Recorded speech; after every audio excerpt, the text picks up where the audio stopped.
तो दोस्तों नमस्कार, राम राम सा। आप सभी स्वस्थ होंगे, मस्त होंगे, अपने एग्जाम की अच्छी तैयारी कर रहे होंगे, मैं पूरी उम्मीद करता हूं।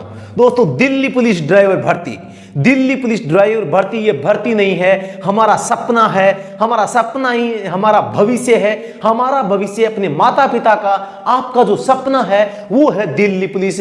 ये लोगों नहीं भाई साहब, बहुत बड़ी हमारी दुनिया है, हमारा भविष्य इस लोगों में छिपा हुआ है, इसलिए बहुत ही प्यारा लग रहा है, कितना सुंदर नजर आ रहा है। देखो इसी कड़ी में आज एक नया सेशन हम यहां से स्टार्ट करने जा रहे हैं। तो दोस्तों सबसे पहले मैं बता देना चाहता हूं, अगर आपकी तैयारी अच्छी चल रही है तो कमेंट सेक्शन में बताएं कि आपकी तैयारी अच्छी चल रही है, कितने मार्क्स आप 100 में से कितने मार्क्स आप ला रहे हैं। इसके अलावा आप जो पढ़ाई कर रहे हैं वहां पर आपने टेक्निकल ज्यादा पढ़ा है या आपने व्हीकल मेंटेनेंस ज्यादा पढ़ा है, थोड़ा सा कमेंट सेक्शन में अभी छाप देंगे। तो दोस्तों शुरू करते हैं आज की क्लास, एक मोटिवेशनल क्लास के साथ, मोटिवेशनल लाइन के साथ में। दोस्तों हो चुका है आगाज जर्न का, अब युग बदलने की तैयारी है साथियों। हार जीत का जिक्र न कर, संघर्ष अब जारी हो। अब आगे जंग के मैदान में तो धार क्या मझधार क्या, चलो उठो तय करो सफर, अब जीत क्या और हार क्या। गिरकर उठना उठकर गिरना इसका भी आयाम है, उठो और फतेह करो रण को, यही तो अपना स्वाभिमान है। गिरना और ठोकर भी खाना सफलता का यही एक नाम है, गिर के संभलना मंजिल को पाना यही एक राही का काम है। और आप इसमें राही हैं और आपको गिरना है, उठना है, फिर से गिरना फिर ने उठना, यह काम चलता रहेगा। लेकिन अंतिम तौर से जिस प्रकार से एक चिंटी अपना लक्ष्य प्राप्त कर लेती है, हमें भी अंतिम तौर पे अब अंतिम घड़ी आ गई है जब अपना लक्ष्य अपनी मुट्ठी में पकड़ना है। तो दोस्तों डर किस बात का है, दोस्तों हो गया है आगाज जर्न का, युद्ध अभी जारी है। हो गया है आगाज जर्न का, युद्ध अभी जारी है। इस बार मां बाप के सपनों को पूरा करने की पूरी तैयारी है। बेस्ट ऑफ लक साथियों। शुरू करते हैं आज एक नया सेशन ड्राइवर पेपर का। आज एक नया सेशन आपके सामने लेकर आया हूं, एसएससी का एग्जाम पैटर्न के आधार पर एक शानदार पेपर यहां पे मैं उसकी प्रस्तुति कर रहा हूं, तो आपको जरूर मजा आएगा, मैं पूरी उम्मीद करता हूं। दोस्तों इसके अलावा आपकी तैयारी कैसे चल रही है थोड़ा कमेंट सेक्शन में बताएं। और दोस्तों जो मैंने जोश के साथ में एक मोटिवेशनल लाइन बोली है, इसमें आपको मजा आया नहीं आया कमेंट सेक्शन में छाप दें। छापोगे पक्का या नहीं? तुरंत छापो यार। ठीक है चलो शुरू करते हैं। यहां पर दोस्तों यहां आज का जो पेपर है वो बहुत शानदार पेपर मैंने बनाया है। और दोस्तों ये मैंने खुद ने बनाया, पहली बात बता दूं मैं, ये हमारा खुद का बनाया हुआ पेपर है। पेपर मैंने बनाया है लेकिन आधार प्रीवियस एग्जाम के पेपर है, एसएससी का जो एग्जाम का पैटर्न है उसी को माना गया है। ठीक है, प्रश्न संख्या 1 आपके सामने आ चुका है। आज इस पेपर को धुआं करके दौड़ाएंगे और इस पेपर की खोपड़ी में छेद करके ही हम मानेंगे। शुरू करते हैं आज की सेशन। दोस्तों कहते हैं कि रख हौसला मंजर भी आएगा, रख हौसला वो मंजर भी आएगा, प्यासे के पास चलकर समुद्र भी आएगा। यूं थक कर ना बैठ, इस मंजिल के मुसाफिर मंजिल भी मिलेगी और मंजिल के मिलने का मजा भी आएगा। तो भाई साहब मजा लेना है तो फिर इस क्लास को पूरा का पूरा देखना है। पक्का देखोगे? पक्का, ठीक है, कोई बात नहीं। दावा, मोटर वाहन की धारा 3 के प्रावधानों के अधीन इस उम्र से कम का कोई भी व्यक्ति किसी भी सार्वजनिक स्थान पर परिवहन वाहन नहीं चलाएगा। नाम आया सार्वजनिक, नाम आया परिवहन वाहन, सीधी सी बात। धारा 3 में लिखा गया है कि सार्वजनिक स्थान पर गाड़ी चलाएंगे। तो दोस्तों यहां पर नाम आ जाता मोटर कार, नाम आ जाता मोटर कार। तो दोस्तों यहां पर ऑप्शन क्या हो जाता? 18 वर्ष। बात आ जाता एमसी 50 सीसी से कम आ जाता, तो यहां पर 16 साल कर सकते थे, लेकिन नाम आ गया है परिवहन, तो 20 साल आपको करना पड़ेगा। ट्रांसपोर्ट व्हीकल, धारा 3 पक्का याद रखना, यह प्रश्न पक्का छपने वाला है। मैं इसको रास इसके स्टार लगाते हैं, आपको भी पक्का याद रखना है। हर एग्जाम में जितने ड्राइवर के एग्जाम हैं भाई साहब, इस प्रश्न ने रिकॉर्ड तोड़ा है। रिकॉर्ड तोड़ मेरे पास में लगभग आपके 48 पेपर हैं ड्राइवर के, प्रीवियस एग्जाम पेपर के। स्टडी एट होम पे हमारा जो एप्लीकेशन उस पे भी अपलोड है, आप देख लेना। 48 में से 26 पेपर में ये प्रश्न छपा भाई साहब, पक्का छाप लेना। 26 पेपर में ये प्रश्न छपा है। तो 20 वर्ष अनिवार्य रोग समाप्त, ये कहां से टपक गया पता नहीं यार, ये कहां से बीच में आ गया। ठीक है, 16 वर्ष 18 वर्ष, ऑप्शन 1 हो जाएगा राइट आंसर। मजा आया नहीं आया? अगले प्रश्न पे चलते हैं। प्रश्न तो साथियों, प्रश्न संख्या 2 आपके सामने आ चुका है। यदि किसी परिवहन वाहन को चलाने के लिए लाइसेंस हेतु आवेदन प्राप्त होता है तो इनके द्वारा जारी ड्राइविंग प्रमाण पत्र को वरीयता दी जाएगी। कहां का कोई प्रमाण पत्र प्राप्त होता है तो उसको वरीयता देनी है। प्राथमिक विद्यालय, 12वीं तक का विद्यालय, केंद्रीय विद्यालय, ड्राइविंग विद्यालय। दोस्तों, ड्राइविंग स्कूल के बारे में उल्लेख धारा 12 में किया गया है। साथियों में यहाँ पे जो ड्राइविंग स्कूल के बारे में आपको ड्राइविंग स्कूल, इसके बारे में मैं ये बता रहा हूं कि ड्राइविंग स्कूल है, धारा 12 है। आपको यहां पर आपको धारा 12 को याद करना जरूरी नहीं है, लेकिन इस धारा 12 में लिखा क्या गया है, नियम क्या है उसका, वो याद रखना है। यहां पर कहा गया है कि फॉर्म संख्या 5, फॉर्म संख्या 5 में ड्राइविंग सर्टिफिकेट 6 माह का प्रमाण पत्र, 6 माह का प्रमाण पत्र अगर किसी के पास में होता है तो उसको वरीयता दी जाती है। मैं बता देता हूं, धारा 12 की 5 उपधारा 5 है, इसमें लिखा गया है अगर आपको कोई सा भी लाइसेंस लेना है, जैसे एचएमवी लेना है, एचएमवी लेना है तो एलएमवी जरूरी नहीं है। अगर आप फॉर्म संख्या 5 में 6 माह का प्रमाण पत्र प्रस्तुत कर देते हैं तो बोलो जय माता की जय हो। ठीक है, केंद्रीय विद्यालय ड्राइविंग स्कूल क्या हो जाएगा, इसका राइट आंसर हो जाएगा। साथियों यहां पर आपको ध्यान देना है, फॉर्म 5 6 माह है, प्रमाण पत्र धारा 12 ड्राइविंग स्कूल में कौन सी, धारा 12 की 5। एचएमवी के लिए एलएमवी भी छूट दी गई है, कंडीशन 6 माह आपको गाड़ी सीखनी पड़ेगी। ठीक है, अगला प्रश्न, यदि आवेदक ड्राइविंग टेस्ट पास नहीं कर पाता, मतलब फेल हो जाता, भाई साहब फेल हो जाता है, तो इसे इतनी अवधि के बाद टेस्ट के लिए पुनः, भाई साहब तुम्हें दोबारा से न्योता कितने दिन बाद मिलेगा, 7 दिन के बाद में। कितने दिन बाद में, 7 दिन। दोस्तों यहां पर आपको ध्यान रखना, पहला अवसर गया, फेल हुए, दूसरी बार आए, दूसरी बार गए, तीसरी बार अवसर मिला, तीसरी बार भी फेल गए। अब आपको 60 दिन बाद में भाई साहब यहां पर पूरा का पूरा दोबारा से गाड़ी चला के दोबारा से वहां पे पसीना बहाकर आना पड़ेगा। तो यहां पर पूछा है दूसरा, एक बार आप उसे मतलब कि पहली बार होते हैं तो 7 दिन का हो जाता है, ऑप्शन सी हो जाएगा। यदि आवेदक 3 बार टेस्ट में, भाई साहब 3 बार फिसड्डी गाड़ी के ठोक देता है या सीखता नहीं है, ऐसी चला जाता है कि मैं भी चलाऊंगा गाड़ी, कोई दिक्कत नहीं है, चला, और यहां पे तीसरी बार जाएगा तो 60 दिन का ट्रेनिंग लेके जाएगा। 3 बार फेल, चौथी बार 60 दिन, 3 बार फेल मतलब 60 दिन, और 3 बार तक मौके 7 दिन, दोनों बातें याद रखना। अगला प्रश्न आपके सामने, एक बिना लाइसेंसधारी व्यक्ति किसी वाहन मालिक को पूछकर वाहन चला लेता है, लाइसेंस नहीं है भाई साहब इसके पास में, डीएल नहीं है, और गाड़ी चला लेता है, वाहन मालिक इसे इसके लिए मंजूरी दे देता है, तो जिम्मेदार कौन? चालक ने पूछ के गाड़ी चलाई, फिर भी जिम्मेदार कौन होगा? दोस्तों यहां पे ड्राइवर भी होगा, मालिक भी होगा, दोनों जिम्मेदार है। धारा 5 क्या कहती है? ये कहती है कि 5 में मालिक जिम्मेदार होगा। क्या कहता है? मालिक जिम्मेदार होगा। मालिक किस लिए होगा? ऐसे आदमी जिसने धारा 3 और 4 का उल्लंघन किया है और वो गाड़ी चलाता है तो मालिक जिम्मेदार होगा। मालिक को ऐसे व्यक्ति को गाड़ी चलाने के लिए नहीं देनी चाहिए। 3 में क्या है? आपके पास में नीड यानी डीएल होना चाहिए। 4 में आपकी उम्र होनी चाहिए। इसका उल्लंघन मतलब कि धारा 5 लागू, और 5 लागू मतलब कि धारा 180 लागू, और ये लागू मतलब कि 5000, वो भी साथियों आपको पता है पूरे के पूरे 5000 देने पड़ेंगे। यहां पर हो जाएगा ऑप्शन सी। यहां पर दोस्तों ये चीज ध्यान से देखो, दोबारा से देखो इसको। वाहन मालिक इसे इसके लिए मंजूरी दे देता है तो जिम्मेदार कौन है? गाड़ी चला रहा है मालिक से पूछ के ड्राइवर चला रहा है, तो दोनों जिम्मेदार है साथ। यहां पे दोनों की जिम्मेदारी बनती है, सी जवाब हो जाएगा।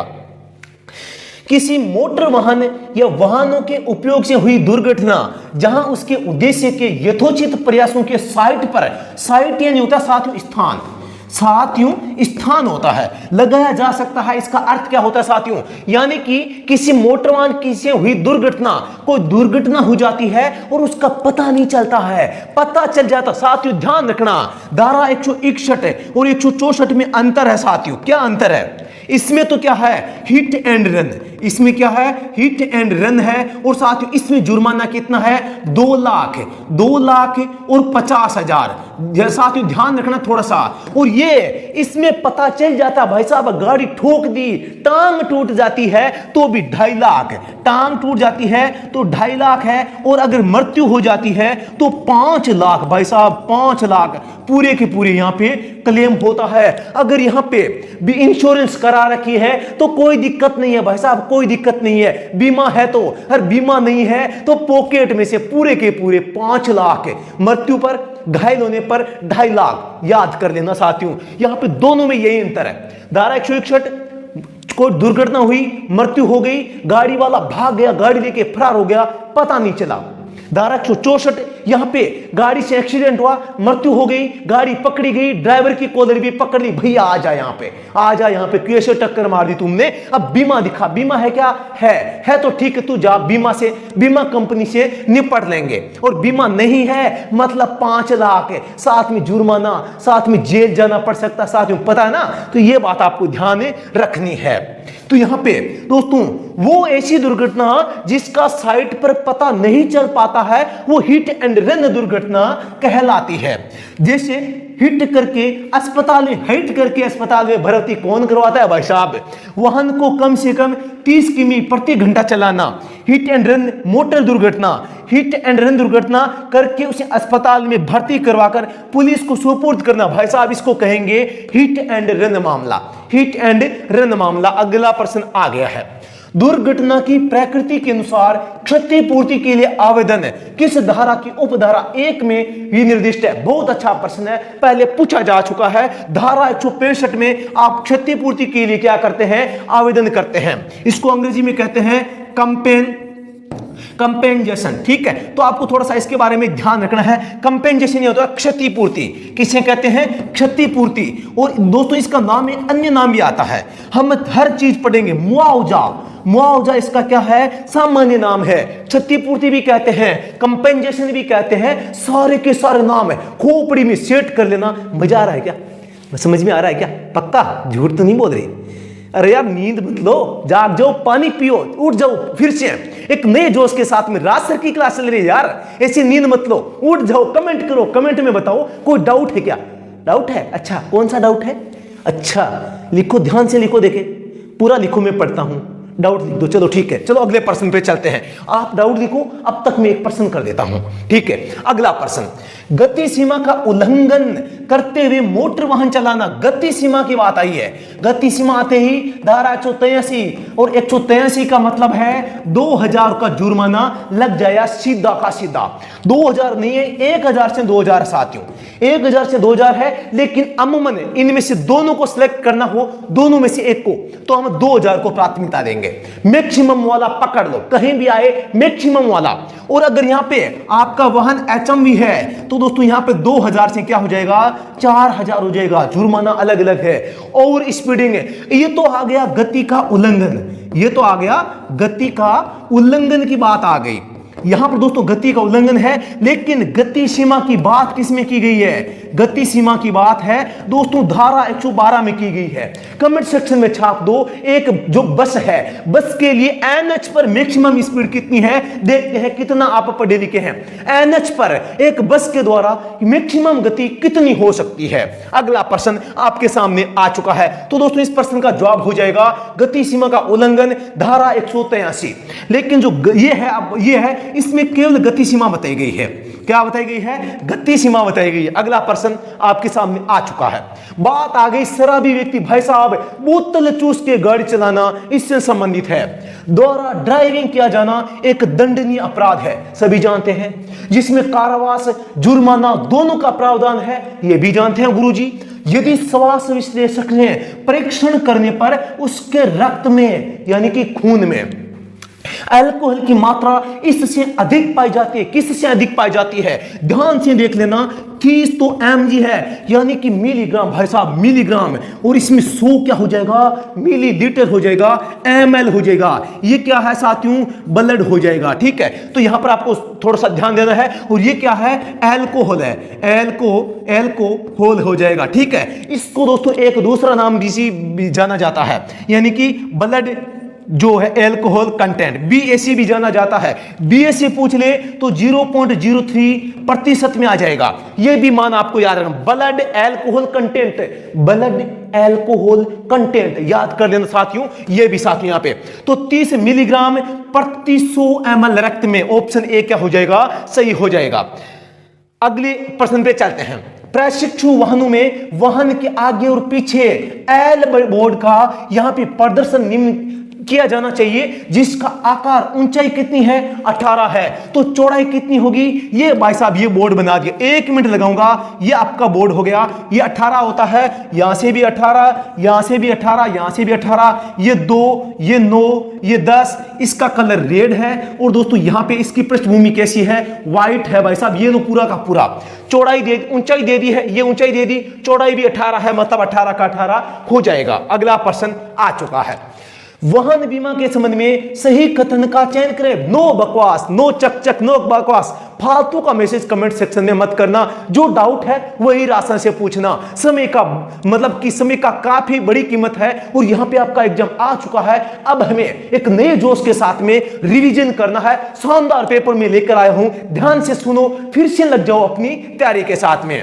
मोटर व्हीकल एक्ट के तहत प्रत्येक वाहन का फुल बीमा होना जरूरी है। फुल बीमा होना जरूरी है क्या? बताओ भाई साहब, यहां पे पूछा है, सही कथन है, सही कथन का चयन करना है, गलत नहीं बताना। क्या फुल बीमा होना जरूरी है क्या? नहीं है साथियों। मोटर व्हीकल एक्ट के तहत प्रत्येक वाहन का आधा बीमा, भाई साहब आधा बीमा भी होता है क्या? होता है पक्का? कब करवाया? मैंने तो नहीं सुना। बिल्कुल, चलो मान लिया कोई नहीं होता। ठीक है, यह भी गलत हो जाएगा। मोटर व्हीकल एक्ट के तहत प्रत्येक वाहन का केवल प्रथम पक्ष या पार्टी का बीमा होना जरूरी है।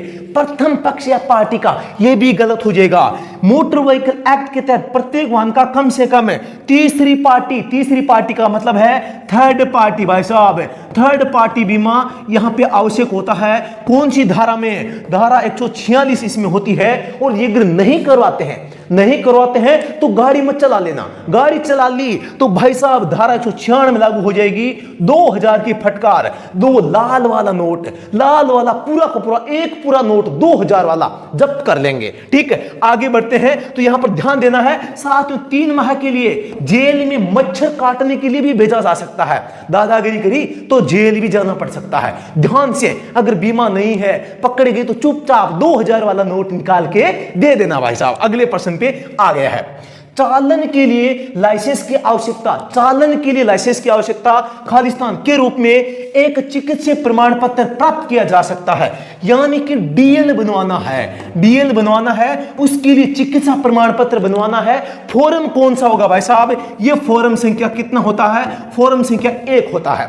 फॉर्म के समय न्यू अपडेट है, इसको सभी का सभी यहां पे ध्यान से सुन लेना, फिर मत कहना गुरुजी ने बताया नहीं है। फॉर्म संख्या 2 है, इसका प्रयोग कहां पर किया जाता है? 2 की जगह, 4 की जगह, 8 की जगह, 9 की जगह। ये जो पुराने फॉर्म थे ये क्या थे? ओल्ड फॉर्म थे। ये क्या है? न्यू फॉर्म है। ध्यान से मन में छाप लेना। 2 में लर्निंग लाइसेंस आवेदन, 4 में स्थायी लाइसेंस आवेदन, 8 में श्रेणी ऐड करना, 9 में रिन्यू करना। लेकिन ये चारों के चार काम अब किस में होंगे? अब इसमें फॉर्म संख्या 2 में होंगे। लाइसेंस का कोई भी फॉर्म भर दो, कोई भी आवेदन कर दो, 2 में ही भरना पड़ेगा। मतलब क्या हुआ? फॉर्म संख्या 2 डॉन बन गया है, राजा बन गया है, उसकी बात साथ आ गई है। अगला प्रश्न, यहां पे इसका प्रश्न का जवाब तो बता दो गुरुजी, इतनी जल्दबाजी अच्छी नहीं होती। मानता हूं मैं आपकी बात, समझ गया आप क्या कहना चाह रहे हैं। ऑप्शन नंबर सी फॉर्म संख्या 1A हो जाएगा। अगला प्रश्न आपके सामने, फास्टैग आ गया। ध्यान से, ये सबसे हार्ड होता है गुरुजी, ये समझ में नहीं आता। इसके बारे में बताओ, जितनी डिटेल से पीछे बताते हो। चलो देखते हैं, इसकी भी बाल की खाल निकालते हैं। इसकी भारत में शुरुआत 2014 में हुई। ठीक है, भारत में 2021 में अनिवार्य रूप से लागू किया गया। ठीक है, फास्टैग की एन श्रेणी में हल्के मोटर वाहनों को रखा गया है।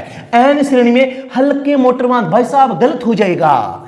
एन श्रेणी में हल्के नहीं भारी वाहन होते हैं। निजी या प्राइवेट वाहनों के लिए बैंगनी रंग का फास्टैग है वो दोस्तों दिया जाता है। चलो यहां पर ऑप्शन नंबर सी है वो राइट आंसर हो गया। गलत कथन पूछा था, अब मैं इसके बारे में बताता हूं। फास्टैग, पहली बात तो ये फास्टैग ऐसे लिखा जाता है भाई साहब, ठीक है। यहां पे फास्टैग को एक तो एम एक एन दो कैटेगरी में बांटा गया है। इसमें कौन से व्हीकल आते हैं? एलएमवी, आपके एंटी नॉन ट्रांसपोर्ट जो व्हीकल होते हैं उनकी बात आती है। यहां पे ट्रांसपोर्ट जितने भी व्हीकल होते हैं ट्रांसपोर्ट वाले सारे के सारे लाइसेंस इसमें वाहन आते हैं। फर्स्ट की शुरुआत 2014 में होती है, मुंबई शहर से होती है। दोस्तों 2021 में भारत में लागू कर दिया जाता है। कब किया जाता है? इसको 1/1/2021 को जारी किया जाता है।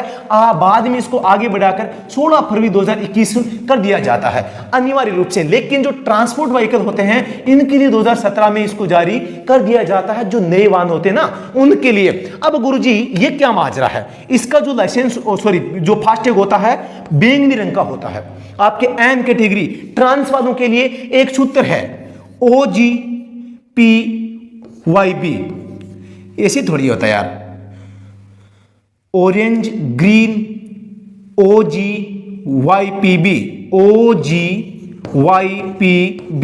ऐसा होता है यार। मैं खुद भूल गया था इस सूत्र को, ठीक है। OGYPB इस प्रकार से एक सूत्र होता है। अब इसका मतलब क्या होता है? सबसे पहले O क्या है? ऑरेंज। ऑरेंज यानी यहां पे क्या आ जाएगा?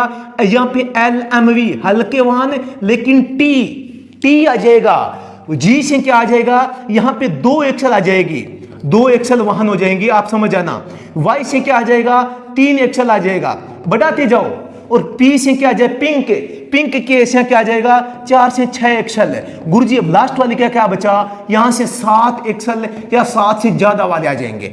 यहां पर देखो, O से ऑरेंज, G से 2 एक्सल, Y से 3 एक्सल, P से 4 से 6 एक्सल, B से 7 एक्सल। O से orange, green, yellow, pink, blue, ध्यान रख लेना, ये इतना थोड़ा सा याद आपको रखना है। अगला प्रश्न आ चुका है। ऐसा मोटरयान जिसमें 6 से अधिक और 12 तक यात्री बैठ सकते हैं, जिसमें ड्राइवर शामिल साथियों नहीं है, को मोटर व्हीकल एक्ट में नाम से परिभाषित किया जाता है। यानी कि जिसमें 7 से 12 बैठते हैं तो दोस्तों क्या कहते हैं? Motor taxi. क्या कहते हैं? मोटर टैक्सी कहते हैं, ठीक है। एक तो होती है मोटर टैक्सी, एक होती है मोटर कैब। दोस्तों दोनों में अंतर समझ लेना। इसमें क्या होता है? D+6 व्यक्ति होते हैं, इसमें D+7 से 12 व्यक्ति होते हैं। आपको थोड़ा सा ध्यान रखना है। तो यहां हो जाएगी बड़ी टैक्सी, छोटी बड़ी मोटर कैब। मोटर कैब तो भाई साहब ये होगी, ठीक है। बड़ी टैक्सी ये होगी, छोटी टैक्सी ये कोई होती नहीं है, ठीक है। अगले प्रश्न पे चलते हैं। वाहन की टेल लाइट, टेल क्या होता साथियों? टेल यानी होता पूंछ, और यहां पे पूंछ का मतलब यहां नहीं है, यहां पूंछ का मतलब है पीछे जो लगी है, पीछे लगी है। पीछे जो लाइट लगी है उसमें 3 कलर होते हैं, एक रेड होता है, एक व्हाइट होता है, और तीसरा कैसा होगा दोस्तों? कौन सा बच गया? येलो बच गया, ठीक है। यहां पर जो ये रेड है वो ब्रेक की होती है, किस प्रकार की होती है? ब्रेक की होती है। व्हाइट किसकी होती है? गाड़ी पीछे लेंगे तो आएगी। और ये येलो किसकी होती है? इंडिकेटर होता है। जब हम आप साइड में इंडिकेटर देंगे ना तो यही लाइट ऑन होती है। तो थोड़ा सा ध्यान में आपको रखना है इस टेल के लाइट के बारे में। तो इसमें पूछा है कि जो लाइट लगी है वह लाइट जो कि गाड़ी को बैक गियर में डालेंगे, तो यहां पर ब्रेक नहीं है भाई साहब, ब्रेक है ये, ठीक है, ब्रेक है। इसको मैंने भी गलत लिख दिया, ब्रेक लिख दिया यार। ब्रेक के पे, क्योंकि जब ब्रेक लगाते हैं ना तो भी इस्तेमाल किया जाता है। अच्छा ये क्या पूछा है? बैक गियर पूछा है, एकदम सही है यार। कुछ जानबूझ के हम गड़बड़ कर रहे हैं, इसमें कुछ भी गलत नहीं है। बैक गियर यानी कि रिवर्स पूछा है साथियों। क्या पूछा है? रिवर्स पूछा है। और रिवर्स कौन सा है? व्हाइट कलर, यानी कि सफेद कलर में हो जाएगी। अगला प्रश्न आपकी स्क्रीन पे है, पढ़ो। इसका जवाब, सही जवाब है वो कमेंट सेक्शन में सभी के सभी छाप देंगे। सही है जवाब है वो कमेंट सेक्शन में सभी के सभी छाप दो। देखिए सही जवाब इसका क्या होता है, कौन कौन बताता है। देखें, अनिवार्य अनुदेश जैसे कि टर्न लेफ्ट और केवल विशेष श्रेणी के यातायात हेतु उपलब्ध एक मार्ग दर्शाने के लिए सामान्यतः द्वारा दिया जाता है। टर्न लेफ्ट का दोस्तों मैं आपको बताना चाहूंगा, यहां पे देखते हैं बनता है क्या, कोई बन जाता है तो ठीक है, यहाँ पे बनाने का पूरा प्रयास हम करेंगे। यानी कि ये तो आपका हो गया क्या, ये टर्न लेफ्ट का इस प्रकार से हो जाएगा, ये आपका संकेत हो गया ये। और अब यहाँ पे थोड़ा सा मैं इसको क्या कर देता हूँ, टर्न लेफ्ट का आया है तो यहाँ पे ये हो जाएगा ऐसे करके ऐसे, ठीक है, यहाँ पे एरो हो जाएगा ऐसा।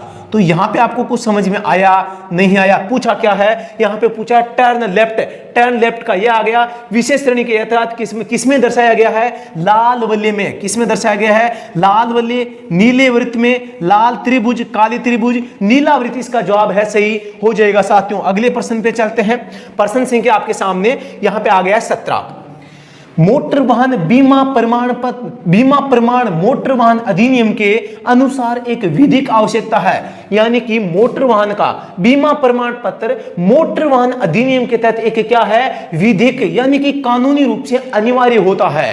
कौन सी धारा के तहत, धारा 146, 147। नहीं होता है तो धारा 196, जुर्माना कितना, 2000, जेल कितनी, 3 माह है, ठीक है। यहां पर आपको थोड़ी सी इतनी चीजें ध्यान रखनी है। उचित ड्राइविंग लाइसेंस एक विधिक आवश्यकता है जो मोटर वाहन अधिनियम खालिस्तान की धारा 3 के अनुसार किसी भी मोटर वाहन को चलाने का प्राधिकार प्रदान करती है। 2017, 1968, 2019, 1988। तो यहां पर 1988 भरते हैं तो सही सेंटेंस पूरा होता है। 1988 की धारा 3 है, इसके तहत आपको क्या लेना पड़ता है, डीएल लेना पड़ता है। थोड़ा सा ध्यान रखना है, ठीक है। तो यहां पे ऑप्शन डी हो जाएगा।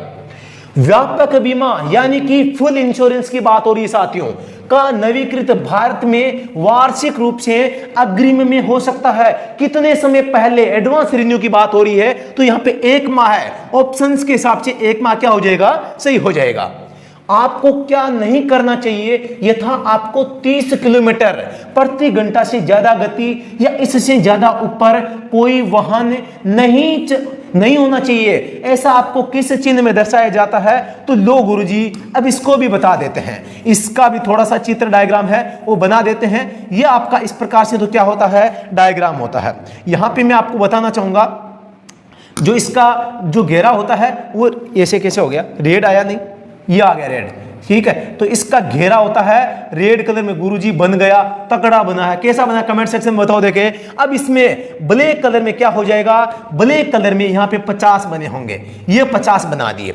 ये होता है स्पीड लिमिट का। इसका मतलब क्या होता है, इसका मतलब होता है, ये किस में होता है, लाल वले, ये चला ही नहीं, ये चल गया। लाल वलय या वृत्त में होता है साथियों स्पीड लिमिट का, और इसका मतलब यह होता है आपको यहां पर इससे अधिक तेज गाड़ी नहीं चलानी। मतलब कि अधिकतम गति का नियम यह बताता है, अधिकतम गति सीमा। इसका मतलब है आप इस 50 किलोमीटर प्रति घंटे की रफ्तार से ज्यादा गाड़ी की रफ्तार नहीं कर सकते। अगला प्रश्न आ गया है, एक राज्य में जारी एक मोटर वाहन चालन लाइसेंस है, वो कहां वैध होता है। एक राज्य में डीएल जारी होता है, पूरे भारत में वैलिड होता है। कहां होता है, पूरे भारत में मान्य होता है। साथ ही यहां पर ध्यान देना है, चाहे आपका लर्निंग लाइसेंस हो चाहे आपका डीएल हो, स्थायी लाइसेंस, दोनों पूरे भारत में मान्य होते हैं। लर्निंग लाइसेंस को लेकर थोड़ी सी बातें आपको याद रखनी है। लर्निंग लाइसेंस के लिए उससे आप गाड़ी कहीं पर भी सीख सकते हैं, कहीं पर भी चला सकते हैं, लेकिन आप स्थायी लाइसेंस के लिए आवेदन है केवल उसी राज्य में करेंगे जहां से आपने जारी करवाया है। संपूर्ण भारत में वैध, संपूर्ण विश्व में केवल जारीकर्ता केवल अपने क्षेत्र अधिकार में वैध, तो भारत में वैध सही जवाब हो जाएगा। अगला प्रश्न है, क्षेत्रीय परिवहन प्राधिकरण अस्थायी परमिट देता है, ठीक है सा, जो से अधिक अवधि के लिए प्रभावी नहीं होगा, अधिकतम 4 माह की अवधि के लिए दिया जाता है। साथ ही धारा 87 याद रखनी है, इसमें अस्थायी परमिट का लिखा गया है और इसमें कहा गया है कि धार्मिक मेला या कोई उत्सव आ जाएगा तो उसके लिए अस्थायी परमिट दे देंगे हम, ठीक है। कोई कारोबार होगा, कौन सा, मौसमी कारोबार, यानी कोई सीजनल कारोबार होता है, उसके लिए भी अस्थायी परमिट हमें दे सकते हैं। इसके अलावा क्या हो जाएगा, कोई विशिष्ट परिस्थिति आ जाएगी जिसके तहत अस्थायी परमिट विशेष परिस्थिति, तो इसमें भी हम आपको है वो अस्थायी परमिट दे सकते हैं। या आपका परमिट आवेदन लंबित है किसका, परमिट का, तो भी आप अस्थायी परमिट ले सकते हैं। तो इसका जवाब हो जाएगा 4 माह। वाहनों के संबंध में, सुरक्षा मानकों के संबंध में गलत बताना, शायद पहले याद करना, गलत बताना है। हेलमेट ISI से प्रमाणित होना चाहिए क्या? बिल्कुल होना चाहिए। ISI का पूरा नाम क्या है? इंडियन स्टैंडर्ड इंस्टीट्यूशन, यानी कि भारतीय मानक संस्थान, इंडियन स्टैंडर्ड इंस्टीट्यूशन। ISI का नाम 1987 में बदलकर BIS कर दिया गया है। क्या कर दिया गया है? ब्यूरो ऑफ इंडियन स्टैंडर्ड कर दिया गया है। BIS का पूरा नाम है भारतीय मानक संस्थान, भारतीय मानक संस्थान नहीं होगा, BIS bureau of Indian standard हो जाएगा साथियों। ठीक है, तो यहां पर थोड़ा सा इसके बारे में ध्यान रखना है। अगले प्रश्न पे चलते हैं। प्रश्न संख्या आपके आगे है, प्रश्न संख्या 24। किसी खराब वाहन को एक रस्सी से बांध कर ले जाया जा रहा है, तो रस्सी की अधिकतम लंबाई कितनी हो सकती है? एक गाड़ी दूसरी गाड़ी इसको टोचन करना है तो ये जो है 5 मीटर से ज्यादा नहीं होनी चाहिए। जवाब हो जाएगा 5 मीटर। किसी मवेशी या किसी जानवर की ढुलाई करने वाले माल वाहन की अधिकतम गति, साथियों बात आ जाती है किसकी? यहाँ पे गति सीमा, वो भी कौन सी गति सीमा की बात आ जाती है? वो भी न्यूनतम गति सीमा। साथियों पूरा याद कर लेना, छाप लेना, मैं बार बार बता देता हूं। जुलूस आ जाता है, बात आ जाती है सेना की, बात आ जाती है कोई आंदोलन चल रहा है, साथियों बात आ जाती है कोई शैक्षणिक संस्थान के पास में आप गाड़ी चला, शैक्षणिक संस्थान। बात आ जाती है टो करना, गाड़ी को टो करना। बात आ जाती है गाड़ी को खराब वाहन की बात आ जाती है। खराब वाहन को अगर आप ले जा रहे हैं, खराब वाहन, ये हो जाता है काम चल रहा है।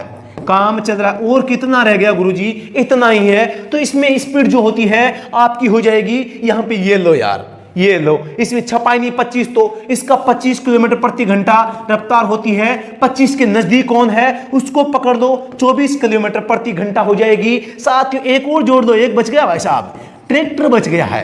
ट्रैक्टर की स्पीड भी यहां पे आपको साथ में जोड़ देनी है। इसकी स्पीड भी 24 किलोमीटर या 24 समझ गए ना? पक्का कितनी?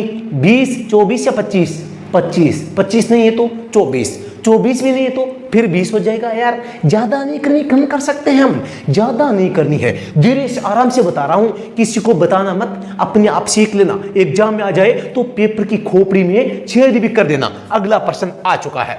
यह चित्र अनिवार्य संकेत दर्शाता है। एक क्या है आपके सामने? यहां पे यार एक चीज मुझे दिखी है, वो क्या है? यहां पे ऐसा कैसे आ गया? एक तो है देखो ऐसा, इसमें एक एरो होता है, एक मैंने संकेत देखा है, एक एरो जाता, एक एरो आता, एक को काटा। यहां तो यार तीसरा मामला आ गया है, एक एरो जा रहा था, एक एरो आ रहा था, इन दोनों को काट दिया यार। 2 अंगुलियां थी, 2 रास्ते थे, दोनों को काट दिया। मतलब क्या हुआ? रास्ता बंद। प्रवेश निषेध ये हो जाएगा, प्रवेश निषेध ये हो जाए। एक एरो होता है तो ये हो जाता है प्रवेश निषेध। अनिवार्य रोक, दोनों दिशाओं में वाहनों पर प्रतिबंध, ऑप्शन नंबर सी हो जाएगा राइट आंसर। अनिवार्य रूप से रास्ता दे, ये भी गलत हो जाएगा। ये क्या टपका यहाँ पे?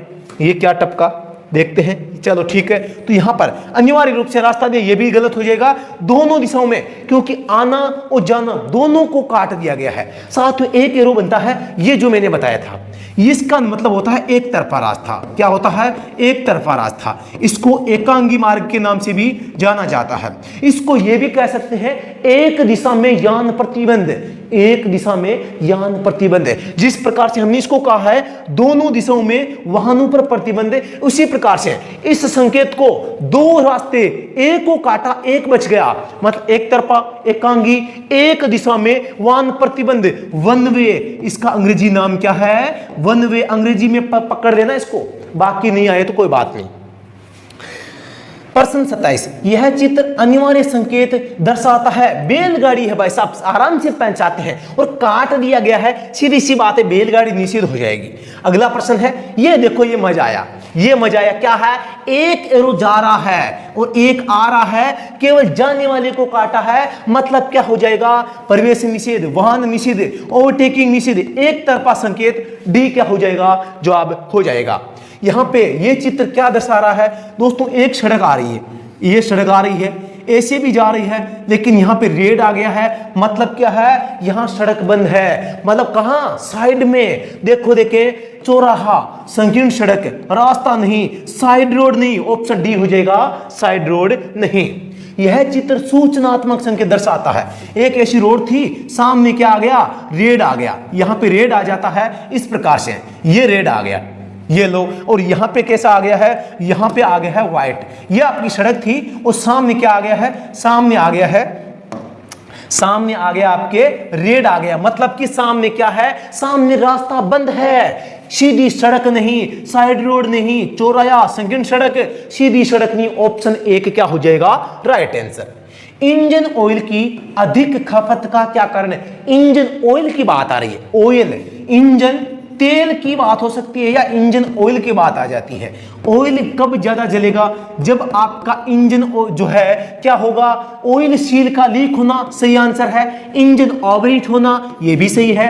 पिस्टन रिंग का घिस जाना, ये भी सही है। मतलब कि चारों भाई साहब ये व्हीकल मेंटेनेंस का पर्सन है, टेक्निकल का नहीं है। पक्का छाप लेना, ऐसा पर्सन पक्का आ सकता है, ध्यान से देख लेना। अगला पर्सन, ऑयल डिपिस्टिक पर निशान होते हैं। डिपिस्टिक क्या होते हैं, कुछ लोग इसको लिपस्टिक पढ़ते हैं भाई साहब, इसको ध्यान से देखना। लिपस्टिक, लिपस्टिक नहीं होता है, ये होता है डिपिस्टिक। क्या होता है, डिपिस्टिक। इसका साथ में नाम में लिख देता हूं, यहां पे नाम नहीं लिखूंगा तो आप भी मेरा भी लिपस्टिक बना दोगे, क्योंकि आप क्या करोगे, इसको तो काट दोगे और साथ में लिपस्टिक को लेके इसकी फोटो वायरल करोगे, मुझे पूरा पता है। तो ये लिपस्टिक नहीं है, क्या है, ये साथियों आपका डिपिस्टिक है। ठीक है, तो पहली बात तो ये ध्यान रखना है, ये डिपिस्टिक क्या करती है, एक छड़ होती है। क्या है, ये छड़ होती है किसका, यहां पर ऑयल का लेवल देखने के लिए। किसके लिए, ऑयल का लेवल देखना, लेवल देखने के लिए। तो यहां पर इसमें डेंजर फुल का होता है, डबल का नहीं होता है। ए और बी क्या हो जाएगा, राइट आंसर हो जाएगा। अगला प्रश्न, आप किसी पहाड़ी क्षेत्र में ऊपर की ओर जा रहे हैं, ऊपर चढ़ रहे हैं भाई साहब, ठीक है, आपको अपने वाहन को खड़ा करने की जरूरत आ जाए तो आप निम्न प्रकार से खड़ा करेंगे। हैंड ब्रेक लगाकर ऊपर जा रहे हैं भाई साहब, ऊपर जा रहे हैं, ध्यान रखना कौन सा गियर लगाना है। गाड़ी को न्यूट्रल करके हैंड ब्रेक लगाना, न्यूट्रल मत कर देना भाई साहब, पहाड़ी चढ़ रहे हैं आप। प्रथम गियर में और हैंड ब्रेक लगाकर, बैक गियर में और हैंड ब्रेक लगाकर, बैक गियर डालेंगे तो ढाल में पक्का गाड़ी पीछे जाएगी, ब्रेक मत डाल देना, यहां पे प्रथम गियर डालना पड़ेगा। ठीक है, ऑप्शन सी हो जाएगा। अगला प्रश्न, डीजल इंजन में सक्शन स्ट्रोक के समय सिलेंडर में क्या आता है। डीजल इंजन में सक्शन स्ट्रोक में हवा, पेट्रोल आता है या केवल हवा आती है। ध्यान है ना, डीजल में केवल और केवल हवा आएगी, और पेट्रोल पूछे तो हवा पेट्रोल दोनों आएंगे, किसी को बताना मत। और हवा पेट्रोल का मिश्रण कौन करता है, कार्बोरेटर बनाता है। ठीक है, और चोक किसमें होती है, इसी कार्बोरेटर में होती है। और चोक का काम क्या होता है, जब सर्दी के मौसम में जो पेट्रोल इंजन होता है ना, वो जब स्टार्ट नहीं होता है तो उसको स्टार्ट करने के लिए चोक का प्रयोग करते हैं। चोक हवा को रोक लेती है, पेट्रोल की मात्रा बढ़ जाती है, इंजन को पेट्रोल ज्यादा मिलेगा, आसानी से जलेगा, डीजल जो पेट्रोल इंजन है स्टार्ट हो जाएगा। यहां पे डीजल इंजन में सक्शन स्ट्रोक के समय सिलेंडर में क्या आता है, तो केवल शुद्ध हवा आती है, सी हो जाएगा। डीजल इंजन में डीजल को कैसे जलाया जाता है, सभी को पता, पहले हवा आई, उसको दबा के किया गरम पर डीजल का स्प्रे, तो डीजल जल जाएगा। मतलब क्या है, दबाने को क्या कहते हैं, कंप्रेशन कहते हैं। इसीलिए जो आपका डीजल इंजन है वो कंप्रेशन इग्निशन कहते हैं। मुझे पता है आप टेक्निकल सीख के आए हैं, आपके सामने यहां पे एक तो एसआई, एक सीआई, एक आईसी, एक ईसी, ये 3 नाम आए होंगे। और कुछ मेरे जो साथी हैं उनको ये 4 नाम इतने परेशान कर रहे हैं कि गुरुजी पता ही नहीं चलता यार किसका क्या मतलब है। साथियों, जो एसआई है, एसआई का क्या है, स्पार्क प्लग। क्या होता है, स्पार्क इग्निशन, प्लग नहीं इग्निशन, यानी कि स्पार्क है, स्पार्क इग्निशन सन हो जाए, नया हो जाएगा। ठीक है, यानी कि ये क्या हो जाएगा, पेट्रोल व्हीकल हो जाएगा। थोड़ा सा ध्यान देखना, देखो ये सीआई यानी कि कंप्रेशन इग्निशन। कंप्रेशन किस इंजन में होता है, कंप्रेशन इग्निशन। ठीक है, यहां पर आपको ध्यान देना है, ये डीजल में होता है, ये डीजल में होता है। ये आईसी क्या होता है, एक्सटर्नल कंबशन, एक्सटर्नल दहन कक्ष जिसमें बाहर होता है। ये क्या होता है, इंटरनल। दोस्तों गलत लिख दिया मैंने, उल्टा लिख दिया यार, ये इसको है वो यहां पे इंटरनल लिखना है, आई से इंटरनल है, ये तो इंटरनल हो जाएगा और ये एक्सटर्नल हो जाएगा, एक्सटर्नल। ठीक है, टर्नर नहीं होगा यार, ले होगा यहाँ पे, ये लय होगा एक्सटर्नल। ठीक है, यहां पर ये क्या होता है, दहन कक्ष, यानी जो इंजन में पेट्रोल और डीजल है उसके अंदर जलाया जाता है उसको बोला जाता है इंटरनल। इंटरनल जलाया जाता है, जिसमें दहन कक्ष इंजन के बाहर होता है वो बाह्य दहन है, यानी कि एक्सटर्नल इंजन कहलाता है। तो जो भाप से, स्टीम से, कोयले से जो इंजन चलते थे वो एक्सटर्नल होते थे, और जो अंदर जलते हैं वो इंटरनल होते हैं। ध्यान देना है, यहां पे शक्तिशाली पूछ रहे, अधिक शक्तिशाली कौन है, तो ये भाई साहब एक्सटर्नल, क्योंकि इसमें पावर ज्यादा होती है, बड़ी मात्रा में ईंधन को जलाया जाता है, बड़े बड़े इंजन होते हैं, तो ध्यान देना है ये शक्तिशाली ज्यादा होते हैं। अगला प्रश्न यहां पे हो जाएगा कंप्रेशन के द्वारा। डीजल इंजन में डीजल को कैसे जलाया जाता है, कंप्रेशन के द्वारा। त्रिभुज में दिया गया ऐसा चिन्ह जिसमें दो रेखाएं बनी हुई है, वो रेखाएं एक साइड से चौड़ी और एक साइड से संकड़ी है। जैसे देखो यहां पे ये तो होगी चौड़ी, ये होगी संकड़ी, इसको इसे मिला दो और इसको बना दो त्रिभुज के अंदर। ठीक है, ये क्या होता है, आगे संकड़ा मार्ग, क्या हो जाएगा, आगे रास्ता संकड़ा है, क्या हो जाएगा, आगे रास्ता संकड़ा है। पुल का कैसे होता है, पुल का होता है ऐसे, देखो आगे से चौड़ा पीछे से चौड़ा, फिर इसको बना दो त्रिभुज में, ये हो जाएगा क्या, ये आपका आगे पुल है। आगे दो तरफ है, दो तरफ सड़क है, रास्ता बंद है। रास्ता बंद का पता है आपको, अभी मैंने पीछे बताया था, पिछले प्रश्न में आया था। अगला प्रश्न, मोटर वाहन संशोधन अधिनियम 2019 के अनुसार धारा 181 के अनुसार अयोग्य होने या लाइसेंस के बिना गाड़ी चलाने के लिए नया चालान या जुर्माना कितना है। लाइसेंस के बिना गाड़ी चलाना, आपको पता है बिना डीएल के गाड़ी चलाओगे तो यहाँ पे 3/181 और साथ ही यहाँ पे क्या हो जाएगा, 5,000 का जुर्माना आपको देना पड़ेगा। 2,000 के 2 नोट और 500 के 2 नोट, ये कॉम्बिनेशन अच्छा बैठता है। ठीक है, आगे बढ़ते हैं, ऑप्शन बी हो जाएगा राइट आंसर। गीली फिसलन भरी सड़क, गीली फिसलन भरी सड़क है तो गाड़ी चलाते समय क्या ध्यान रखेंगे, टायर प्रेशर कम करना, अचानक ब्रेक लगाना, गति बढ़ाने से बचना। यहां पर देखो, अचानक ब्रेक लगाने या गति बढ़ाने से बचना चाहिए, मतलब आपको ये दो काम नहीं करने। अच्छी बात है यार, नहीं करोगे तो सही हो जाएगा, यानी कि आपको न तो अचानक ब्रेक लगाने हैं न अचानक गति बढ़ानी है। ये काम किया तो गाड़ी फिसल जाएगी। अब एक प्रश्न आता है, जब आपकी गाड़ी है वो फिसलन करना शुरू कर देती है तो आपका मतलब क्या होता है, एक प्रश्न आता है, यानी आपकी ये गाड़ी है, ये क्या है, गाड़ी नहीं है गुरुजी, ये तो ये 4 क्या बन रहे हैं, गोले बन रहे हैं। ये लो गाड़ी बना दी गुरुजी ने, बना दी, आपकी गाड़ी फिसलने शुरू हो गई है और पीछे से एक साइड में फिसल रही है। अब आपका क्या कर्तव्य है, किधर घुमाओगे, इधर घुमाओगे या इधर घुमाओगे। आपको कहते हैं जिधर फिसलती है उसी साइड में घुमाओ। अगर आपने इधर घुमा दी तो पीछे के टायर इधर जा रहे थे, आपने घुमाया इधर, पक्की गाड़ी क्या हो जाएगी, पूरी फिसल जाएगी, फ्री हो जाएगी, पता नहीं क्या क्या हो जाएगा। लेकिन आप गाड़ी इधर फिसली और आप गाड़ी को इधर घुमाते हैं तो दोस्तों क्या होता है, गाड़ी फिसलने से रुक सकती है। मतलब क्या हुआ, जब गाड़ी फिसलना स्टार्ट हो जाती है तो जिधर फिसल रही है उसी साइड में गाड़ी को है वो घुमाना चाहिए। ठीक है, उसी साइड में चलाना चाहिए। ये प्रश्न काफी कंफ्यूज करता है स्टूडेंट्स को। ठीक है, तो इसीलिए मैं बता रहा हूं, वाहन के इंजन ऑयल की जांच की जानी चाहिए। इंजन ऑयल की जांच कब करते हैं, जब इंजन ठंडा हो, जब वाहन समतल धरातल पर खड़ा हो और इंजन जब थोड़ा चलने के बाद गर्म, भाई साहब गर्म में नहीं करेंगे हम तो, जब इंजन चालू हो तो भी नहीं करेंगे। किसी यात्रा पर जाने से पहले जब खड़ा हो और इंजन गर्म न हो, ये बात ठीक है यार, ठंडे में करेंगे इंजन ऑयल की जांच, स्थिर खड़ा है तब करेंगे। ऑप्शन डी हो जाएगा।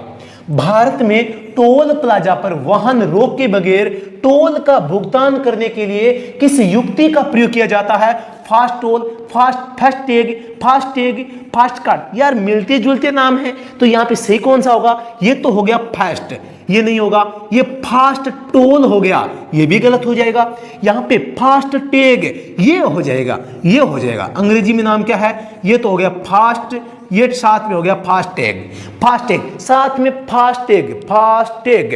हिंदी में बता देता हूं, ये होता है फास्टैग। ठीक है, तो यहां पे फास्टैग, यहां पर दोस्तों एक चीज मैं बताना चाहूंगा, जो आपका NHAI है, इसने एक नया ऐप लॉन्च किया। कौन सा किया है, माई फास्टैग या फास्टैग पार्टनर। फास्टैग पार्टनर, ये दोनों शब्द आपको याद रखने हैं। फास्टैग जो पार्टनर है, ये दोनों के दोनों ऐप है, किसने लॉन्च किए हैं साथियों? NHAI ने। NHAI कौन है? National highway authority of India. National highway authority of India, जो कि नेशनल हाईवे जो होता है ना, उसको बनाने का, उसको नियमित करने का, उसके संबंध में व्यवस्था करने का काम करती है साथियों। तो इसका जवाब हो जाएगा option number C, right answer. वाहन ट्रैकिंग, ट्रैक करना प्रणाली में प्रयुक्त संक्षिप्त आकार GPS, global positioning system. Global positioning system यानी कि ग्लोबल यानी कि पृथ्वी, पोजीशन यानी स्थिति, सिस्टम यानी बताने वाला, इस पृथ्वी पर आपकी स्थिति क्या है उसको बताने का काम जीपीएस करता है। और ये जीपीएस क्या काम करता है, इसका पूरा नाम क्या है? Global positioning system. ऑप्शन 1 जवाब हो जाएगा। वाहन में ड्रम ब्रेक में ब्रेक शूज होते हैं। ड्रम ब्रेक, ये लो गुरुजी ड्रम ब्रेक बना दिया, इसके अंदर ये बना दिया हमने ब्रेक शूज, ऐसे होते हैं क्या? ठीक है, यहां पे हमने बना दिया व्हील सिलेंडर। क्या बना दिया? ये व्हील सिलेंडर हो जाएगा। ठीक है, तो आपको थोड़ा सा समझना, व्हील सिलेंडर हो गया। यहां पे आपका ब्रेक एडजस्टर हो जाता है। क्या हो जाता है? एडजस्टर, एडजस्टर हो जाता है। ठीक है, तो यहां पर पूछा है कि यहां पर ड्रम के अंदर साइड में, ड्रम के बाहर साइड में ब्रेक शूज अंदर, दूसरा शूज बाहर, उपरोक्त सभी कथन सत्य है। तो साथियों ऑप्शन नंबर क्या हो जाएगा? ड्रम ब्रेक के अंदर, ये बाहर का ड्रम, अंदर ब्रेक शू लगे हुए हैं, ये ब्रेक शू है। क्या है? ब्रेक शू है। ठीक है, तो ये इनकी संख्या पूछ ले तो संख्या 2 होती है। ये व्हील सिलेंडर की संख्या पूछे 1 होती है। ये क्या है? एडजस्टर है। ठीक है, तो यहां पर ऑप्शन ए हो जाएगा। बात करता हूं डिस्क ब्रेक की। डिस्क ब्रेक आ जाता तो क्या होता साथियों? डिस्क ब्रेक में एक क्या होती है? ऐसी होती है। क्या? इसको मैं डाल देता हूं यहां पे। ये आपकी डिस्क है, इसको पकड़ने के लिए 2 सूज कैलिपर में लगे हुए ऐसे पकड़ेंगे। तो यहां पे पूछ ले तो ब्रेक, आपका जो डिस्क ब्रेक होते हैं, इसमें ब्रेक शू बाहर होते हैं। पहली बात तो क्या होते हैं? बाहर होते हैं। यही पूछा, देखो एक शूज अंदर, एक शूज बाहर, ये भी गलत हो जाएगा। यानी कि ये तो दोनों क्या होते हैं? बाहर होते हैं। डिस्क ब्रेक में बाहर होते हैं और ड्रम ब्रेक में अंदर होते हैं। ठीक है, ये बात आपको थोड़ा सा ध्यान रखना है। आगे चलते हैं। वाहन स्टीयरिंग में सिस्टम में रेक एंड पिनियन, कहां गया पिनियन? ये पिनियन गियर, ऑप्शन नंबर 1 हो जाएगा। स्टीयरिंग में रेक एंड पिनियन गियर का में आता है साथियों। अगला प्रश्न, वाहन में नीचे दी गई शाफ्ट का सही क्रम। शाफ्ट का पूछ ले तो आप सभी को पता है, सबसे पहले इंजन होता है, इंजन के बाद में फ्लाईव्हील होता है गुरुजी, उसके बाद में क्लच होती है, क्लच के बाद में गियर बॉक्स होता है, उसके बाद यू जॉइंट होता है, प्रोपेलर शाफ्ट होती है, फिर से यू जॉइंट होता है, डिफरेंशियल होती है, डिफरेंशियल के बाद में यहाँ पे रियर एक्सल होती है। 2 टुकड़ों में, रियर एक्सल 2 भागों में होती है, याद कर लेना। पूछा क्या है? Gear box, universal joint, gear के बाद में यू जॉइंट, प्रोपेलर इसके बाद में आ गई, विभेदक यू के बाद में आ गया। ठीक है, सही जवाब लग रहा है। गियर बॉक्स, विभेदक सीधा आ गया। विभेदक किसे कहते हैं? विभेदक कहते हैं डिफरेंशियल को। विभेदक क्या होता है बता देता हूं। डिफरेंशियल याद कर लेना साथियों। ठीक है, थोड़ा सा जो छोटी छोटी बातें हैं हम सीखेंगे तभी हम आगे बढ़ेंगे साथियों। विभेदक यानी डिफरेंशियल हो जाएगा। तो यहाँ पे गियर बॉक्स, विभेदक, यूनिवर्सल जॉइंट, प्रोपेलर शाफ्ट, ये गलत हो जाएगा, विभेदक पहले आ गया। Gear box, universal joint, propeller shaft, axle पहले आ गया, विभेदक लास्ट में आया है, गलत हो जाएगा। गियर बॉक्स, यूनिवर्सल जॉइंट, विभेदक पहले आ गया, प्रोपेलर बाद में आई है, गलत हो जाएगा।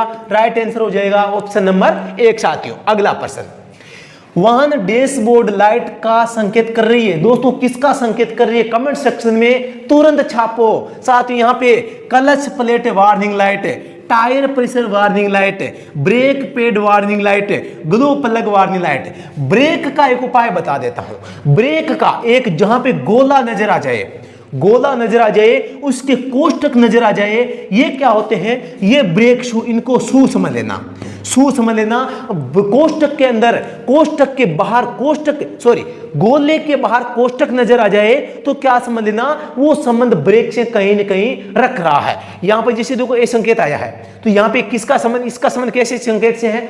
ब्रेक से संबंधित सिंबल होगा। यहां पे पूछा है इसका, तो ये हो जाएगा glow plug warning light. Glow plug का दूसरा नाम क्या होता है? ग्लो प्लग का दूसरा नाम होता है हीटर प्लग।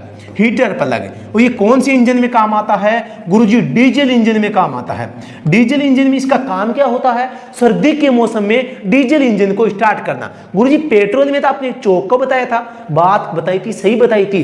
पेट्रोल में चोक सर्दी में इंजन को स्टार्ट करने के लिए मदद करती है, वहां हवा को नियंत्रित करती है। ये आ गया heater. Heater plug diesel engine में होता है और इस सर्दी के मौसम में डीजल इंजन को आसानी से स्टार्ट करता है। और ये क्या काम करता है? इंजन को गर्म करने का। आप कह दोगे यार एक तो रेडिएटर लगा दिया, वो तो करता ठंडा, और आपने लगा दी चोक, ये करेगा गर्म। तो यहां पर बिल्कुल सही समझे आप। यहां पर आपको ध्यान रखना है इंजन का कार्यकारी तापमान जो कि होता है 85 डिग्री सेंटीग्रेड। जब तक कि इंजन का टेम्परेचर 81 डिग्री सेंटीग्रेड 85 नहीं हो जाता है तब तक रेडिएटर है वो इंजन को ठंडा नहीं करता है, तब तक आवश्यकता नहीं ठंडा करने की, वो तो ऑलरेडी ठंडा है। और यहां पर दोस्तों अगर इंजन ठंडा हो जाता है तो उसमें जो हवा आती है उसका कंप्रेशन करेंगे तो भी वो गर्म नहीं होगी। हवा गर्म नहीं होगी तो डीजल जलेगा नहीं। डीजल को जलाना है तो हमें हवा को गर्म करना है। इस हवा को गर्म करने के लिए ग्लो प्लग या हीटर प्लग लगाया जाता है डीजल इंजन में। तो यहां पर हो जाएगा ऑप्शन नंबर डी। किसी वाहन में क्लच सामान्यतः के बीच स्थित होती है। क्लच कहां पे होती है गुरुजी? यहां पे इंजन तो हमने देखा है, फ्लाईव्हील भी देखा है, क्लच भी देखी है, गियर भी देखा है। मतलब कि गियर बॉक्स और फ्लाईव्हील के बीच में या गियर बॉक्स या इंजन के बीच में होती है। गियर बॉक्स और propeller shaft, final drive, differential, flywheel, gear box. Flywheel gear box option number क्या हो जाएगा? सी आंसर हो जाएगा। अगला प्रश्न आपके सामने, पेट्रोल वाहन के इंजन में उत्सर्जित जहरीली गैस क्या होती है? पेट्रोल वाहन के इंजन में उत्सर्जित जहरीली गैस कार्बन मोनोऑक्साइड है। पूछ ले कि यहां पर सबसे ज्यादा पेट्रोल इंजन के लिए स्पेसिफिक पूछ ले तो लेड ऑक्साइड का उत्सर्जन है वो सबसे खतरनाक होता है, लेड ऑक्साइड। आपको पूछ ले पीएम यानी कि पार्टिकुलेट मैटर का तो ये डीजल इंजन के लिए होता है। ये डीजल इंजन इसका उत्तरदायी है, इसका पेट्रोल इंजन उत्तरदायी है। लेकिन बता देता हूं मैं वर्तमान में ये लेड ऑक्साइड का जो उत्सर्जन होता है वो इसके अंदर लेड यानी सीसा, पेट्रोल के अंदर प्रयोग किया जाने वाला लेड जो धातु होती है उसका प्रयोग करने से जो पेट्रोल इंजन होते हैं वो पोल्यूशन करते हैं। लेकिन इसकी वर्तमान में इसको बंद कर दिया गया है। लेड की सीमा है उसको एकदम कम कर दिया गया है, नए के बराबर अब मिलाया जाता है क्योंकि अब लेड के स्थान पर इथेनॉल का प्रयोग किया जाता है। किसका? इथेनॉल का। यहां पर आपको ध्यान देना है कार्बन मोनोऑक्साइड हो जाएगा। प्रमुख गैसों की बात कर लेते हैं। CO यानी कार्बन मोनोऑक्साइड, CO2 यानी कार्बन डाइऑक्साइड। यहां पे बात कर लेता हूं सल्फर की, सल्फर हो जाएगा, सल्फर ऑक्साइड हो जाएगा। यहां पे बात कर लेता हूं HC हाइड्रोकार्बन हो जाएगा, PM पार्टिकुलेट मैटर हो जाएगा। यहां पर इस प्रकार से ये पोल्यूशन करने वाली यहां पे गैसें होती है। बात कर लेता हूं CO की, केवल और केवल किससे पैदा होता है? ईंधन जलने से। ईंधन जलने से होता है, सबसे खतरनाक है, सबसे बड़ा दुश्मन कौन सा है? ये CO है, CO है। ठीक है, ध्यान रखना है। अगला प्रश्न आ गया है, भारत स्टेज के बारे में गलत कथन आपको बताना है। गलत कौन सा है? भारत स्टेज 5 को 2017 में लागू किया गया, भारत स्टेज 6 को 2020 में लागू किया गया। दोनों कथन सत्य है। जैसे जैसे भारत स्टेज का नंबर बढ़ता है वैसे वैसे वाहन प्रदूषण का लेवल घटता है। भारत स्टेज का नंबर बढ़ता है, वाहन का जो प्रदूषण का लेवल है घटता है, सही कथन है। भारत स्टेज को भारत स्टेज भी कहा जाता है। फिर यार ये गलत कौन सा हो गया रे?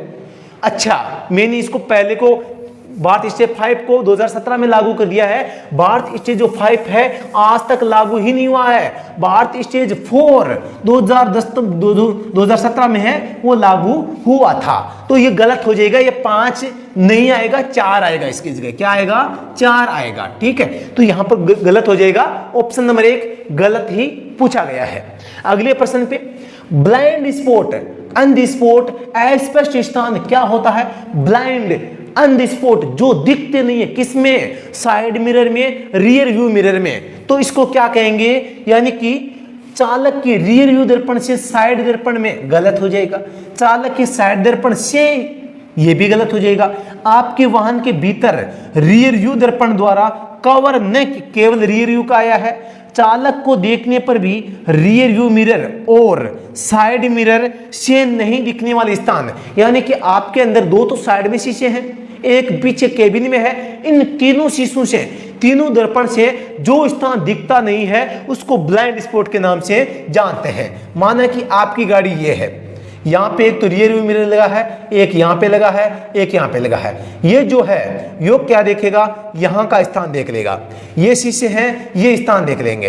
तो यहाँ पर कोई गाड़ी आ गई, यहाँ पे कोई गाड़ी आ गई, यहाँ पे कोई गाड़ी आ गई तो ब्लाइंड स्पॉट हो जाएगा, ये आपको दिखेगी नहीं और आप दुर्घटना कर सकते हैं। आपने अगर इधर मुड़े तो भी दुर्घटना हो सकती है, इधर मुड़े तो भी हो सकती है।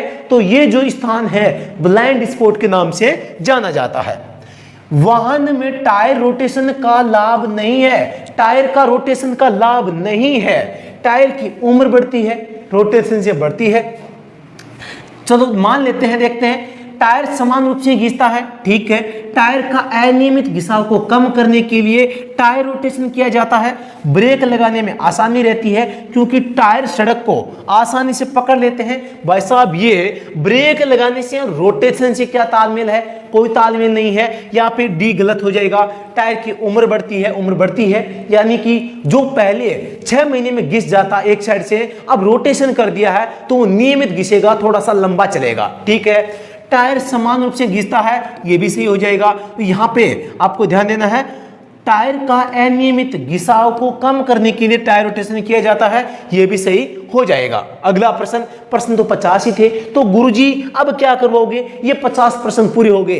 कमेंट सेक्शन में बताओ कैसा लगा। दोस्तों मैं बता देना चाहता हूं, अगर आप दिल्ली पुलिस ड्राइवर की तैयारी कर रहे हैं तो आपको हमारा स्टडी एट होम ऐप है, इसको डाउनलोड कर लेना चाहिए। इसके अंदर साथियों क्रैश कोर्स चल रहा है। ये क्रैश कोर्स क्या है मैं बता देना चाहता हूं। 15 घंटे, भाई साहब 15 घंटे है। 15 घंटे में पूरा कोर्स, 15 घंटे में पूरा कोर्स आपको कंप्लीट करवाएंगे, रिवीजन करवाएंगे। इसमें आपको पीडीएफ नोट्स मिलते हैं, आपको वीडियो लेक्चर मिलते हैं, मैराथन क्लासेस मिलते हैं। 15 घंटे मात्र 15 घंटे। और आपसे वादा करता हूं जो तैयारी हमने करवाई है ऐसी तैयारी शायद ही कोई दूसरा करवा पाएगा। तो देर किस बात की है, आप भी हमारा जो टेलीग्राम चैनल है या आपका जो ऐप है इसको ज्वाइन कर सकते हैं। टेलीग्राम चैनल पे क्या है साथियों, टेलीग्राम चैनल पर क्या है, टेलीग्राम चैनल पर आपको फ्री क्विज मिलती है। क्या मिलती है? फ्री क्विज मिलती है। इसको भी आप ज्वाइन साथियों कर सकते हैं। इसका लिंक भी वीडियो के डिस्क्रिप्शन में दिया गया है। मैं बता देना चाहता हूं,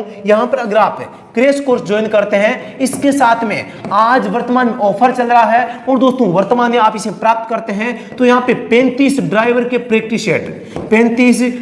प्रैक्टिस सेट आपको फ्री मिलते हैं। वन लाइनर हमारी बेस्ट बुक है, वो आपको साथ में मिलती है, जिसमें 1000 क्या है एमसीक्यू मिल जाएंगे।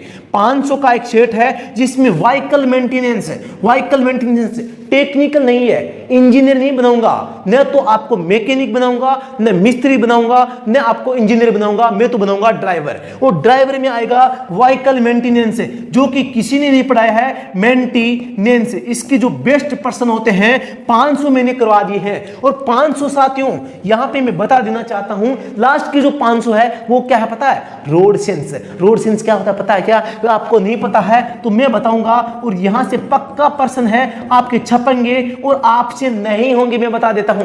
यहां पर काफी मुश्किल होती है। देखो कुछ पर्सन होते हैं मोटर व्हीकल एक्ट है, आपके 50% है। 50% को 3 भागों में मैं बांट सकता हूं। यहां पे 20 नहीं, यहां पे 15 करूंगा मैं। 15, यहाँ पे 20 और यहाँ पे 15 तो हो गए टेक्निकल के, यानी कि व्हीकल मेंटेनेंस के। 20 हो गए किसके? रोड सेंस के। ये हो गए रोड सेंस के। अब रोड सेंस में मैं बताऊंगा क्या होता है। ये 15% है, ये मोटर व्हीकल एक्ट में किससे संबंधित हो गए? जैसे आरसी है, डीएल है, फिटनेस है, टैक्स है, या कोई आपकी और कुछ कोई मतलब कि जो दस्तावेजों से संबंधित है, जुर्माना है, इत्यादि आ जाएंगे। यहाँ पे जो 20% है ये सबसे ज्यादा मार यहाँ पे खाओगे। ये पूछ लेते हैं कि आप माना कि चौराहे के पास में जा रहे हैं और वहां पर यानी कि कोई पुलिस वाला खड़ा है तो आप क्या करेंगे? ये रोड सेंस होता है। यानी कि जो रोड पे चलने का जो एक्सपीरियंस होता है वो एक्चुअल में क्या होता है? रोड सेंस होता है। जिसे को ढलान से उतर रहे हैं, चढ़ाई में जा रहे हैं तो क्या कंडीशन होनी चाहिए, कीचड़ में कैसी होनी चाहिए, सामने रेड लाइट ऑन हो गई है और रेड लाइट ऑन होने के बाद में आपको जल्दबाजी में आपको हॉस्पिटल जाना है तो क्या करेंगे? इस प्रकार के जो पर्सन होते होते हैं और रोड सेंस होते हैं, और रोड सेंस में हम हमेशा मात खा जाते हैं, क्योंकि वो दोस्तों यहाँ पे रट के नहीं दिमाग चेक किए जाते हैं, और वो पर्सन किसी ने नहीं करवाए हैं। मैं वादा करता हूं अगर आप हमसे जुड़ते हैं, स्टडी एट होम से जुड़कर तैयारी करते हैं, तो आपका जो सपना है ड्राइवर बनने का, उस सपने की ओर एक नई उड़ान हम भरेंगे, और उस उड़ान से हम एग्जाम को क्रैक करेंगे और एग्जाम की खोपड़ी में छेद करेंगे। तो तुरंत आप इस ऐप को डाउनलोड करके इसका जो क्रैश कोर्स है वो डाउनलोड कर क्रैश कोर्स ज्वाइन कर सकते हैं। मात्र 15 घंटे हैं, डबल की स्पीड से देखेंगे तो 7.5 घंटे में आपका यह कोर्स पूरा हो जाएगा। बेस्ट कंटेंट ऐसा दिया गया है, मात्र 4 घंटे में, 4 घंटे में ऐसी पीडीएफ दी गई है, 4 घंटे में क्या कर लोगे, पूरे पढ़ लोगे। तो फिर देर किस बात की है, तुरंत इस कोर्स को ज्वाइन करें और स्टडी एट होम पे राज सर के जो स्पेशल नोट्स है उनके साथ पढ़ाई करके सिलेक्शन की जो संभावना है उसको और उच्च तरीके से आप कर सकते हैं। बता देता हूं, आपके जो 100 नंबर है, 100 में से मुझे पता है आपके लगभग 60 के आसपास नंबर आ रहे होंगे, कईयों के 70 भी आ रहे हैं, वो बात नहीं है, 60 आ रहे हैं, लेकिन सिलेक्शन उसी का होगा जो इस खेल के मैदान में सबसे तेज भागेगा, जो सबसे ज्यादा अंक लाएगा, उसी का सिलेक्शन है। तो यहां पर आपको बाकी लोगों से थोड़ा सा अलग करना पड़ेगा। बाकी लोगों से अलग करने का मतलब है जो भीड़ इस 60 नंबर पे है, इसको 62 कैसे बनाया जाए, इसको 63 कैसे बनाया जाए। और ये ट्रिक है साथियों, गिनी चीनी लोगों के पास में होती है, और वहां पर अगर आपके पास में नहीं है तो आप हमसे जुड़ के ये जो 60 वाली भीड़ से आगे निकलकर 62 पर पहुंचना, 62 से 63 पर पहुंचना, 63 से 70 पर पहुंचना, ये इसके खिलाड़ी है और रासर है, और रासर अच्छा मैदान में खिलाते हैं। तो आप हमसे जुड़कर अपनी तैयारी कर सकते हैं। किसी भी प्रकार की समस्या, सुझाव, जानकारी चाहिए तो नंबर आपकी स्क्रीन पे दिखाई दे रहे हैं, तुरंत नंबर पे संपर्क करके हमारा स्पेशल जो क्रैश कोर्स है वो ज्वाइन कर सकते हैं। दोस्तों अभी के लिए इतना ही, फिर से मिलते हैं नेक्स्ट वीडियो में, तब तक के लिए धन्यवाद। जय हिंद। कैसे लगी आज की वीडियो कमेंट सेक्शन में जरूर बताओगे। 50% थे, इनमें से आपके कितने % सही हुए हैं ये भी कमेंट सेक्शन में छाप दो। तो दोस्तों यहां पर एक चीज और बता देता हूं, यहां पे आप मिस्त्री, टेक्निकल, इंजीनियर, ये इसमें मत लग जाना भाई साहब, ये अंतिम दौर है। इस अंतिम क्षण में एक धीरे से बता रहा हूं, कोई सुन लेगा, ठीक है। तो यहां पर आपको वो जो टेक्निकल है, जो इंजीनियर बना रहे हैं, जो मिस्त्री बना रहे हैं, वो मत पढ़ लेना। व्हीकल मेंटेनेंस की जो बेस्ट पर्सन है, जो अच्छे पर्सन है, सिलेक्टेड पर्सन पढ़ लेना, ताकि एग्जाम में वहां से छप जाता है तो आप आराम से कर देते हैं, ठीक है। और अगर आप हमसे जुड़ के करते हैं तो मैं आपको छांट के 500% व्हीकल मेंटेनेंस के दे देता हूं। जो मेरा कोर्स जिन्होंने ज्वाइन कर रखा है, क्रैश कोर्स जिसने ज्वाइन किया है, उसको ये 500 व्हीकल मेंटेनेंस है। वादा करता हूं भाई साहब, मैं इन 500 में से अगर एक भी पर्सन बाहर आ जाए तो कह देना कि राज सर आपने क्या पढ़ाया था, ठीक है। इतना बड़ा चैलेंज है। और यहां पर मैं बताना चाहता हूं, जो 50 नंबर आते हैं, 50 में से 47, 48 का, मैं 50 में से 50 का वादा नहीं करता हूं। जो देखो एक चीज बताऊं मैं आपको, स्पीड लिमिट का जो नियम है अभी भी सारे के सारे चैनल गलत बता रहे हैं। किसी के पास में कोई सूचना नहीं है, पुराना नियम 2012 का नियम अभी भी पढ़ा रहे हैं। तो ये चिंतनीय विषय है स्पीड लिमिट का, 2012 का नियम पढ़ा रहे हैं, किसी के पास नहीं है, राशन ने पढ़ा दिया है। पॉल्यूशन की क्लास किसी ने नहीं कराई, मैंने करा दी है। परमिट की क्लास किसी ने नहीं कराई, मैंने करा दी है। तो ये जो क्लासें होती है, जो आपका सीएनजी की क्लास है, किसी ने नहीं कराई, मैंने करा दी है। अगर आपको ज्वाइन करना है, आपको पढ़ना है, तो आप हमसे जुड़ के पढ़ सकते हैं। अभी भी कुछ नहीं हुआ है, आप सिलेक्टेड नोट्स है वो आप पढ़ के अपनी तैयारी को बेहतर बना सकते हैं, और अपना जो सपना है, अपने माता पिता का सपना है, उसको पूरा कर सकते हैं। इसीलिए कहते हैं कि रख हौसला वह मंजर भी आएगा, प्यासे के पास चलकर समुद्र भी आएगा। यूं थक कर नहीं बैठेंगे हम, यूं थक कर नहीं बैठो, राय के मुसाबिर जीत भी मिलेगी, और जीत के मिलने का मजा भी आएगा। और मजा आएगा तो पड़ोसी की छाती पे डीजे बजाएंगे। डीजे बजाने के लिए पेपर की खोपड़ी में छेद करना पड़ेगा। वो छेद तभी कर पाओगे जब अच्छी तैयारी होगी, और अच्छी तैयारी होगी फिर डीजे पक्का बजेगा और हम डांस करेंगे मिलकर, ठीक है। तो पक्का वादा, ठीक है, बता दोगे ना, ठीक है।